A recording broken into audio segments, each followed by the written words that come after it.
We'll take it. Lots of sun. I like it. Yeah, Travis was studying it. I was, yeah. I got the weekend coming up. I had to do some planning just now. Yeah, oh gosh. A little math. Yeah. Well, Travis joining us now with sports. The Blazers looking to rebound after last night. Yeah, tough one down in the desert. I was listening to it and it was brutal. I didn't even watch the first half of it. Hopefully, it's a different story tonight against the Kings, rather. So, who has even ever heard of Aaron Baines? I hadn't really until last night, and Rip City now has for sure. The man exploded for a career high 9 triples and delivered Portland a huge loss as they try to make that playoff push. They are still 3.5 games back of that 8th spot, though, so not all is lost. But hey, at least Nurk is coming back next week, too. And hey, let's check in with AJ McCord. She's also back. She's at the Moda Center. AJ, you just spoke with Terry Stotts a few minutes ago, I hear. I did just speak with head coach Terry Stotts, and we're going to get to what he said in just a minute. But first, I've got to tell you about seeing Jusuf Nurkic out here warming up on the court for the first time in nearly a year. The Bosnian Beast out here working up a full sweat pregame ahead of what is anticipated to be his return to the court March 15th, next Sunday, against the Rockets. It's a 12:30 tip-off on ABC. So a much-needed sight for Rip City, who could use a little bit of encouragement right about now after that game against the Suns. But Portland is in the middle of a very friendly stretch. They have a 6-game homestand. It starts tonight against the Kings. 2 of those 6 teams are teams that they are in contention with for that 8th spot. So Portland still has some chance to gain some ground, and they have to do that in this homestand. Head coach Terry Stotts echoing that just a few minutes ago. You know, you do the math, we gotta get a lot of wins.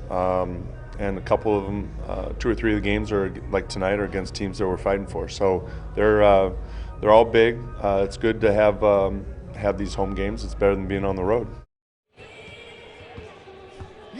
It's always nice to have some home cooking, especially when you're in the spot that Portland is, of needing to gain some ground on the Grizzlies, stay ahead of the Pelicans, fighting with the Kings. So it's going to be a great one here at Moda tonight, and we'll have post-game coverage for you on Coin 6 News at 10 and 11. But for now, live from Moda, Travis, I'll send it back to you.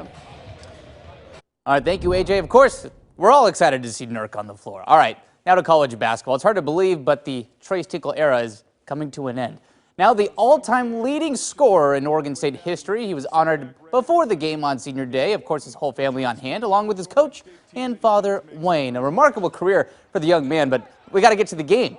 Trace ending his regular season campaign and career with a bang. How about 24 points, 4 triples, filling up the cup. The Beavs up by 5 at the break. But there's another senior that we have to talk about in this one. That is Kyler Kelly, the Jervis native. What an afternoon. 19 points, not just the old school way, too, by slamming it down. How about the touch? Check that out from the 7-footer. A little shake and bake, a little pivot. Pops it, drops it. 2 great games by 2 great seniors. Beavs take it by 18, but you got to listen to this. Here's the moment that Trace was taken out of the game and honored by the Gill Coliseum crowd. Oregon State's all-time leading scorer leaves the floor here at Gill Coliseum for the last time with 24 points in a winning effort. And a hug for that. There's the emotion. By the way, tomorrow on Game On, AJ is going to bring us the great story of Wayne and Trace Tinkle. It's about the relationship, not only as a coach and player, but as father and son. It's a fantastic story. You do not want to miss that again. That is tomorrow night on Game On at 10:30 on CW and 11:35 on Coin 6.